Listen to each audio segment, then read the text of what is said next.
Welcome back to my page, Ibis Show TV, on Facebook. While in YouTube, you can check on us on Ibis Show. Okay, today there's a big celebration. You can see some certificates in my hand. Best writer from a baby girl.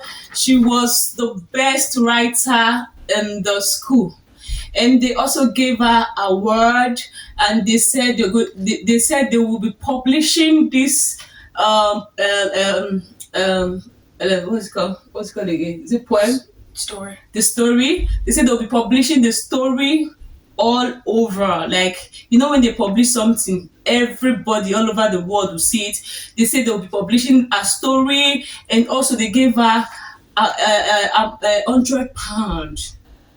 It was really impressive, like really encouraging. This is what I like sharing. This is what I like to celebrate. Not just she was the best writer, also the school decided to encourage her. When you encourage a child or you encourage somebody, you give them how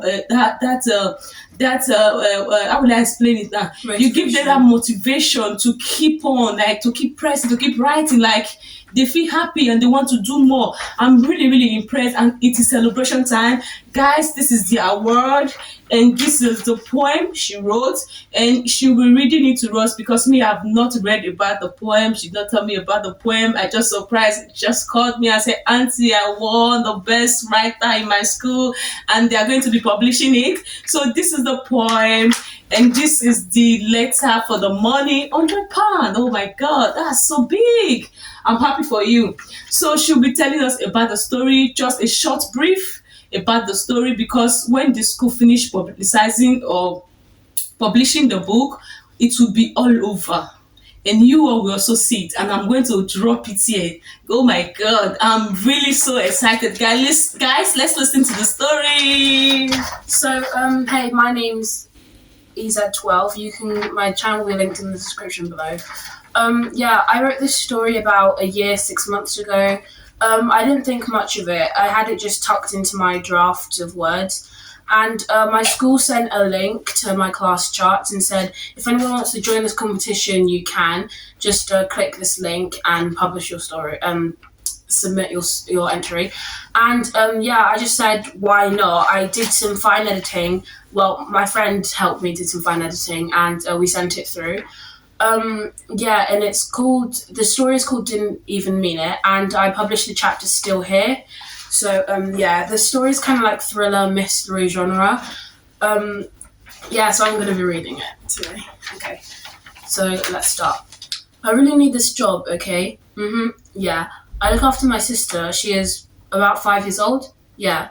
What do you mean, what's that noise? Jane looked at little Lucy like it was for the last time as the light blinded her. In the car that crashed into hers was a young man called Aaron in the same predicament. Jason, Aaron's 7-year-old brother, could be seen asking Lucy if she was alright every 10 minutes. The 5-year-old, Lucy, couldn't stop quivering. Lucy and Jason, fortunately, came through with a few bruises and livable fractures. It was the anticipation of what was in store for their older siblings that got to them.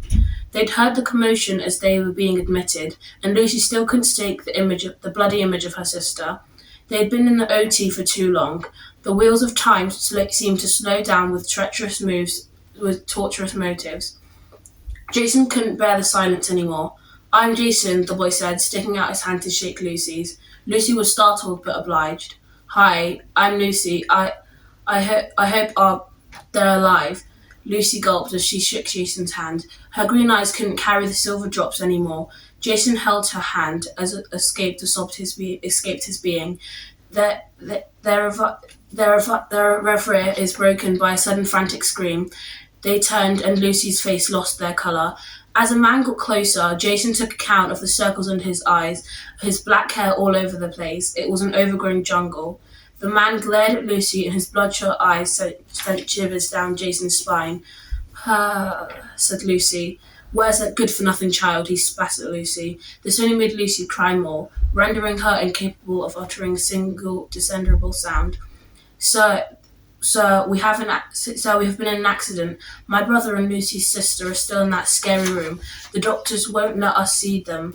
Oh yeah, I know that. His tone was sharper, changing rapidly. All of the people in the waiting room were amazed by by this man's behaviour. A man stood up to shelter the kids and tried calming Lucy's father down. He tried explaining that things were serious and the kids were already in distress.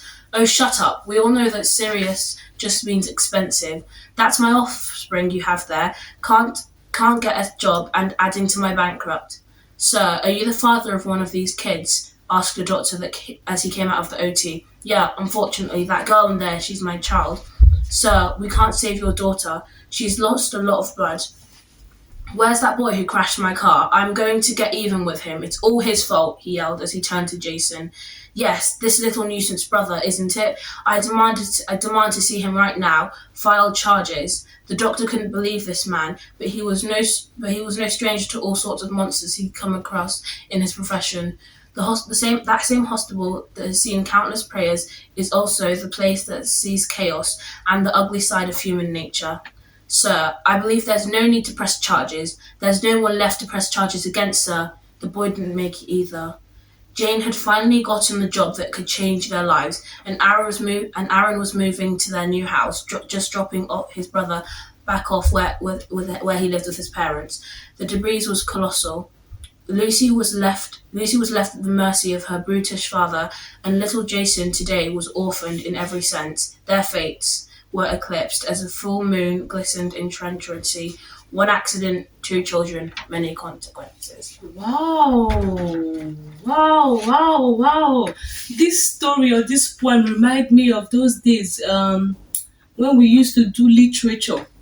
Do you know what is literature? Literature, those they'll do a story, they'll be writing about some particular story or particular people, and they'll be using like the way you as she was just reading it, I remember those days. The way they used to analyze each person's the character the person is playing. Guys, this is really interesting.